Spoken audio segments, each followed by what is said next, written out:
दोस्तों, India Marvels and mysteries में आप सबका बहुत बहुत स्वागत है। इस वीडियो में हम बात करेंगे इंडिया में ह्यूमन इवोल्यूशन कैसे हुआ था, मानव सभ्यता कैसे स्टार्ट हुई थी।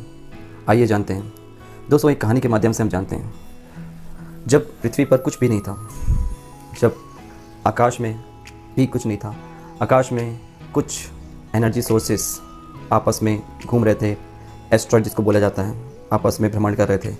भ्रमण करते करते उनकी संख्या एकाएक बढ़ती गई।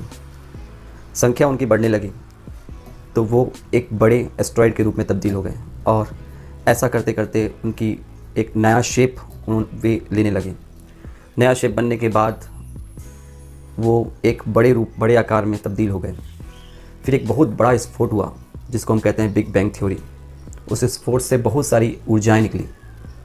उस ऊर्जा से ये सारे एस्ट्रॉइड्स में काफ़ी चेंजेस आने लगे। इसकी शेप में इसमें अलग अलग प्रकार के क्लाइमेटिक कंडीशंस, बहुत सारी चीज़ें होने लगी। तो इससे बहुत सारे ग्रहों का निर्माण हुआ। ग्रह पहले हर ग्रह में अलग अलग प्रकार के गैसेस, अलग अलग प्रकार के कई ग्रहों में वातावरण नहीं था। इवन हमारे पृथ्वी पर भी कोई भी जीवन नहीं था बाकी ग्रहों की तरह। जो आज हमारी स्थिति बाकी ग्रह की है, वैसी स्थिति हमारी पृथ्वी की भी थी। पृथ्वी इतनी गर्म थी कि उस पर इंसानी ज़िंदगी बसर नहीं कर सकती थी। तो पृथ्वी का गर्म होना, ज्वालामुखियों का फटना, है ना, इतनी ऊर्जाएं निकलना, ये सारी एनर्जीज निकलना, ये सारी चीज़ें जो हैं पृथ्वी को अभी भी जीवन के लायक नहीं बना। मतलब एक आग का गोला थी। सूर्य का निर्माण हुआ बिग बैंग थ्योरी से भी, उसी से रिलेट होके। फिर चंद्रमा बना हमारा।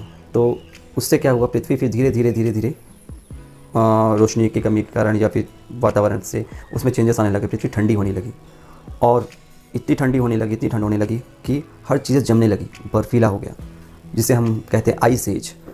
हर तरफ बर्फ़ ही बर्फ़। तो आइस एज जब शुरू हुआ तो उस समय भी जीवन नहीं था। ना समुद्र थे, ना कोई समतल, कोई ऐसा कुछ था नहीं, ना पहाड़ और सब बन चुके थे। पृथ्वी पर जीवन नहीं था। जब आइस एज शुरू हुआ, हर तरफ केवल बर्फ़ ही बर्फ़ था, सब कुछ बर्फ़ से ढका हुआ था। और उस समय आइस एज, फिर धीरे धीरे क्लाइमेट फिर गर्म होने लगा। वो सारी बर्फ़ जो जम चुकी थी वो सारी पिघलने लगे। इससे नदियों का निर्माण हुआ। नदियाँ जो बनने लगीं, उसके बाद फ्लोरा एंड फौना यानी प्लांट्स एंड एनिमल्स धीरे धीरे उनकी प्रजाति जो है, हमारे पृथ्वी पर जीवन जो है वहाँ से जीवन शुरुआत हुई। वहाँ से एक्चुअल में जब क्लाइमेट कंडीशन चेंज हुआ तब पृथ्वी जो है रहने लायक बना। कहा जाता है कि उस समय डायनासोर्स जो है पृथ्वी पर आए थे अरबों साल पहले, जब पृथ्वी पर कोई नहीं था। तो डायनासोर्स की प्रजातियां ही दूसरे प्रजातियों को आगे बढ़ाने लगी। डायनासोर का सर्वाइवल काफ़ी लंबे समय तक चला और उनका एक्सटिंक्शन भी काफ़ी समय बाद हुआ। और कारण उनके एक्सटिंक्शन का वही था कि वे लोग अलग अलग क्लाइमेट कंडीशन को वो नहीं कर पाए। पृथ्वी इतनी ज़्यादा गर्म हो चुकी थी दोबारा कि वो जीव बच ना पाए। हर जगह जो है गर्मी की वजह से उन्हें ना खाने को मिल पाता था ना पीने, तो ऐसे उनकी मृत्यु हुई। फिर इवॉल्व हुआ एप्स का, यानी मानव सभ्यता के, जब आदि मानव का। ये आप देख सकते हैं, पहले जो है कॉमन एंसेस्टर हमारे बंदर के रूप में दो हाथों दो पैरों से चलते थे। ये जो है 40 मिलियन ईयर्स पहले की बात है। उस समय ये जो आए थे अफ्रीका के घने जंगलों से, ये निकलकर बाहर की ओर आए और देखने लगे कि इस पृथ्वी पर तो नदियां हैं, पहाड़ हैं, समुद्र हैं। वो सारी चीज़ों को ऑब्जर्व करने लगे, देखने लगे। लेकिन उनकी आयु और उनकी जो सोचने समझने की कोई शक्ति उनमें नहीं थी। उनका दिमाग भी काफ़ी विकसित नहीं हुआ था। लेकिन धीरे धीरे जब उनकी प्रजाति आगे बढ़ती गई तो उनमें कुछ बदलाव होने लगे। उनकी शारीरिक बदलाव होने लगे, उनके मस्तिष्क में बदलाव होने लगे, उनके एक्टिविटीज़ में बदलाव होने लगे। उनमें थोड़ी बहुत जो है स्किल्स आना शुरू हुई।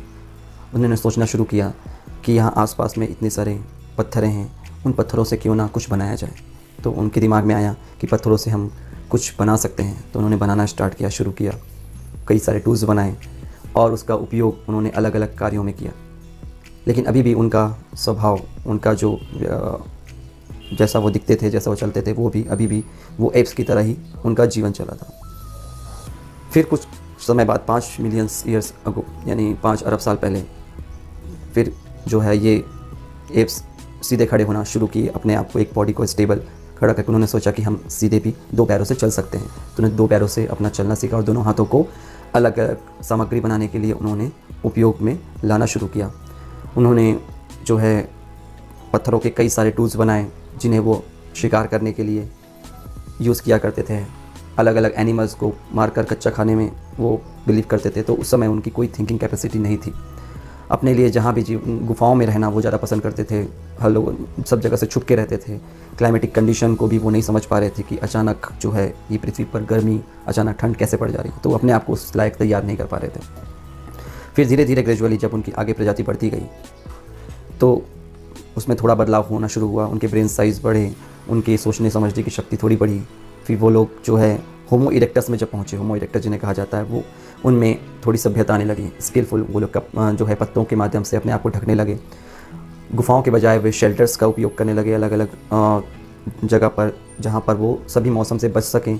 अपने लिए एक शेल्टर बनाया उन्होंने और इधर उधर भटकने के बजाय वो स्टोन टूल्स के माध्यम से हंटिंग करते, चीज़ों को आग का निर्माण किया उन्होंने, होमो इरेक्टस ने, कि हम कोई भी चीज़ को अगर आग का निर्माण हो रहा है तो आग से, अग्नि से वे उनमें सोचने की समझने की शक्ति हुई कि आग जो है ना केवल हम खाने को कच्चा खाने के बजाय हम इसको पका कर खाएँ। तो उन्होंने खाना पकाना शुरू किया। पहले वो कच्चा खाते थे, फिर वो आग से अपने आप को प्रोटेक्ट करना की सोची। उन्होंने आग से अपने आप को प्रोटेक्ट करना सीखा, है ना। आग से जो है प्रोटेक्शन उन्होंने लिया। आप ये देख सकते हैं पिक्चर्स में वे अलग अलग स्टोन टूल्स बनाते हुए ये कुछ लोग हमें देखने को मिल जा रहे हैं। पहले इस माध्यम से वे रहते थे जानवरों के बीच, एक जानवर की तरह। ये देखिए स्टोन टूल्स बनाते हुए आदि मानव आपको साफ साफ दिख रहे हैं। ये लोग अपने स्किल्स का धीरे धीरे, इनमें स्किल्स आना शुरू हुए। ये लोग अपने आप को डेवलप करने लगे, अलग अलग चीज़ें करने लगे, अलग चीज़ों का निर्माण किया इन्होंने। शिकार करना इनकी एक वन ऑफ द बहुत ही इम्पॉर्टेंट वो था, क्योंकि जब ये शिकार करते थे तभी वो खाना पका कर खा सकते थे, उनका सर्वाइवल सही होता था। लेकिन फिर भी इनका जो है पर्पस, उद्देश्य इन्हें समझ नहीं आ रहा था। आप ये देख सकते हैं ये कुछ लोग हैं जो काफ़ी ज़्यादा अलग अलग कार्यों में बिजी हैं। महिलाएं हो गई, पुरुष हो गए, ये सारे लोग जो हैं इन सब का जो है अलग गुफाओं में ये रहना पसंद करते थे, छुप कर रहते थे। वस्त्र जो है ये कपड़ों के बजाय वो पत्तों का पहनते थे। तो इस तरीके से इनका जीवन यापन शुरू हुआ। फिर धीरे धीरे इनमें और सभ्यता आना शुरू हुई और ये बन गए होमो सेपियंस, जिसे हम बोलते हैं मानव का जो है पूर्ण मानव, होमो सेपियंस। होमो सेपियंस जब आए पृथ्वी पर तो वे, उनमें ब्रेन साइज़, उनकी सोचने समझने की शक्ति काफ़ी बढ़ चुकी थी। वे एग्रीकल्चर्स को अपनाएं, उन्होंने एग्रीकल्चर, खेती बाड़ी शुरू की, हल जोतना शुरू किया। जानवरों का जो पहले ये लोग मार कर खाते थे, हंटिंग करते थे, उनका डोमेस्टिकेशन शुरू हुआ, उन्हें पालने लगे। पालकर उनका उपयोग एग्रीकल्चर में, खेत जोतने में वो करने लगे। तो इस तरीके से उनमें एक नई सोच का निर्माण हुआ और वे डिफरेंट स्टोन टूल्स के माध्यम से वे सारी चीज़ों को बनाया करते थे। आप ये देख सकते हैं सारे पिक्चर्स में वे किस तरीके से हंटिंग करके जो है वो जानवरों का जो है सेवन करते थे, है ना। और फिर वो अलग अलग चीज़ों को बनाया करते थे स्टोन टूल्स के माध्यम से। आग का निर्माण, भाले का निर्माण, मेटल्स का निर्माण भी उन्होंने किया। इवन आप देखोगे होमो सेपियंस ने, जो मानव है, वो सारे जो है अलग अलग जो है टूल्स का निर्माण किया उन्होंने, है ना। मेटल्स का निर्माण किया। आप देखोगे कॉपर का खोज सब इन्होंने, मिट्टी खोदना शुरू किया, ज़मीन को खोदना शुरू किया, वहाँ से वे सारी चीज़ों को आप देखोगे, हर चीज़ें जो है इन्होंने काफ़ी धीरे धीरे समझते सारी चीज़ों को करना शुरू किया और ये पूर्ण मानव में तब्दील हो गए। और आज जब हम देखते हैं होमो सेपियंस यानी हम लोग जो हम अपना ब्रेन का सही उपयोग सही जगह पर सोच समझ कर करते हैं और तभी हमारा जो है विकास इस तरीके से होता गया। हम अपने चीज़ों को एक सभ्य तरीके से प्रस्तुत करने लगे, सभ्यता के साथ सोसाइटी बनी, सोसाइटी में रहने लगे, है ना। ये सारे लोग हमें यही सिखाते हैं कि हम जैसे भी परिवेश से स्टार्ट किए हों, लेकिन सारी चीज़ें जो है समय के साथ जो है बदलता गया। आप देखोगे एशिया और अफ्रीका, ये सारे जो हैं आदिमानव के मस्तिष्क की पिक्चर्स हैं जो क्लियरली बताते हैं कि किस तरीके से उनका मस्तिष्क में क्या चेंजेस आए धीरे धीरे, उनका मस्तिष्क छोटा फिर बड़ा होता गया, ब्रेन साइज़ उनका बढ़ता गया, सोचने समझने की शक्ति बढ़ती गई, है ना, कार्य करने की, देखने की, ऑब्जर्वेशन की शक्ति बढ़ती गई। ये स्टोन टूल्स जो उनके द्वारा बनाया गया, आज हमें सारी चीज़ों का अलग अलग साइड से पता चलता है, ना केवल अदर कंट्रीज़ में, चाहे एशिया हो, अफ्रीका हो, चाइना हो, भारत में भी कई ऐसे साइट्स प्राप्त हुए हैं जहाँ पर इनके वास्तविकता के बारे में बताया जाता है, इनके होने, एक्सिस्टेंस के बारे में बताया जाता है। आप देखोगे ह्यूमन माइंड का जो है दिखता इस तरीके से, एलिफेंट का जो माइंड है वो इस तरीके से ब्रेन, डॉल्फिन का जो ब्रेन है इस तरीके से, गोरिल्ला का ब्रेन इस तरीके से, डॉग का ब्रेन ये है, कैट का ब्रेन ये है, माउस का ये है मैक्यू का। तो इस तरीके सभी का ब्रेन जो है ईश्वर ने बनाया है।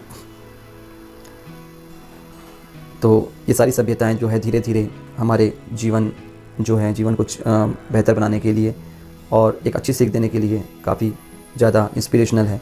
तो इसे हम इस तरीके से देखते हैं। तो ये नियोथैलिक एज, पैलोथैलिक एज, मेसोथैलिक एज, ये सारी चीज़ें हमें बताती है कि फार्मिंग, एग्रीकल्चर, ये सारी चीज़ें कैसे होती हैं।